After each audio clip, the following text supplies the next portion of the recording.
Hey everyone, welcome back to my channel Electric. Today we are talking about two unsung heroes of the electrical world, current transformers and potential transformers. If you have ever wondered how we measure massive amounts of current or voltage safely, this one's for you. Let's kick things off with a current transformer or CT for short. Imagine you are working with a high voltage power line carrying thousands of amps. You can't just connect a standard ammeter. It would overload instantly.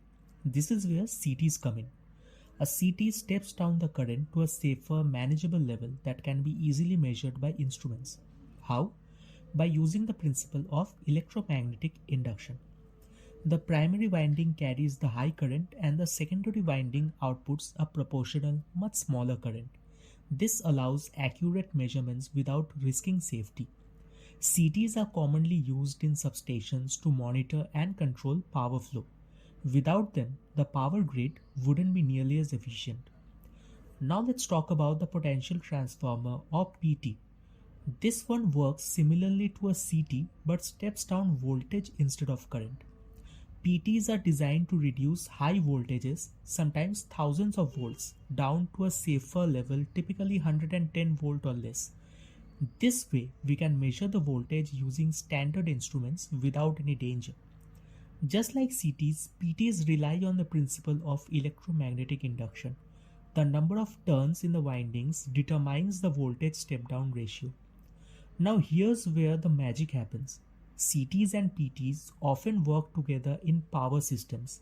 CTs measure current, PTs measure voltage, and together they provide critical data for calculating power, energy, and system health.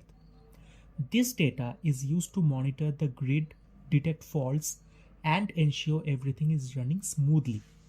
Without CTs and PTs, managing power systems would be like driving blindfolded. So here's the quick recap. A current transformer or CT steps down high currents to measurable levels. A potential transformer or PT steps down high voltages to safer levels.